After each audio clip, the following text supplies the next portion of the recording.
ধোঁকা দিব, মানুষকে ধোঁকা দেব না এবং মিথ্যা কসম করব না।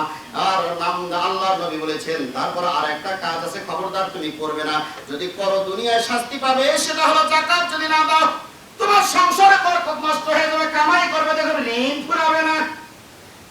যাকাত দিও মানুষ, আমি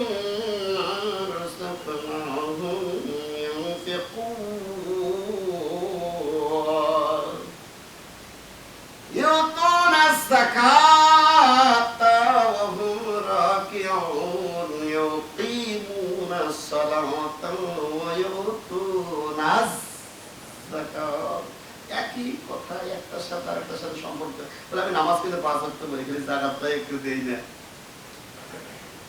নামাজ বলা ফরজ হয়েছে যে শব্দে, যাকাত ফরজ হয়েছে ওই শব্দে যাকাত দিবা না। সবাই যদি যাকাত বন্ধ করে, বলে সবার উপরে বৃষ্টি বন্ধ হয়ে যাবে। বলে তাও তো বৃষ্টি হচ্ছে। আরে গাধা, বুঝে না এই বৃষ্টিটা আমার জন্য না, ওটা চতুষ্পদ জন্তুর জন্য। না হলে তো ওরা মরবে, ওরা তো যাকাত বন্ধ করে, ওদের উপরে যাকাত নেই।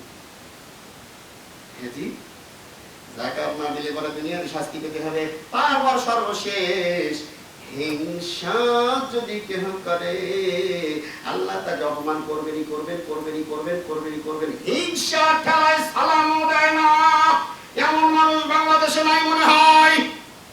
এত বড় হিংসা। হিংসা মানুষ কখন করে? যখন তার চাইতে কেউ ভালো অবস্থানে থাকে। হিংসা ঠেলায় সালামও দেয় না। নবী বলেছেন সালাম যদি কেউ কোনো কারণে 3 দিন বন্ধ করে, হিংসা করিয়া মুসলমানের খাতায় তার নাম থাকে না।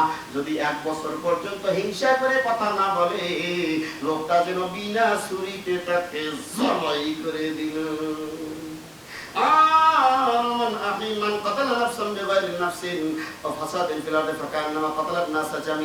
যদি কোন ব্যক্তি খামাখায় একজন মানুষকে হত্যা করলো, তো তাম পৃথিবীর সব মানুষকে হত্যা করার সমপরিমাণ গুনাহ তার আমলনামায় লিখে যিনি দিবেন তিনি কে? এগুলো আল্লাহ আমাদেরকে আমল করার তৌফিক দান করুক। আমিন। বারাকাল্লাহু লানা ওয়া লাকুম ফিল কোরআনিল আযীম ওয়া নাফা'না ওয়া ইয়্যাকুম বিল আয়াতি ওয়াজ যিকরিল হাকীম। ইন্নাহু তাআলা জাওয়াদুল কারীম।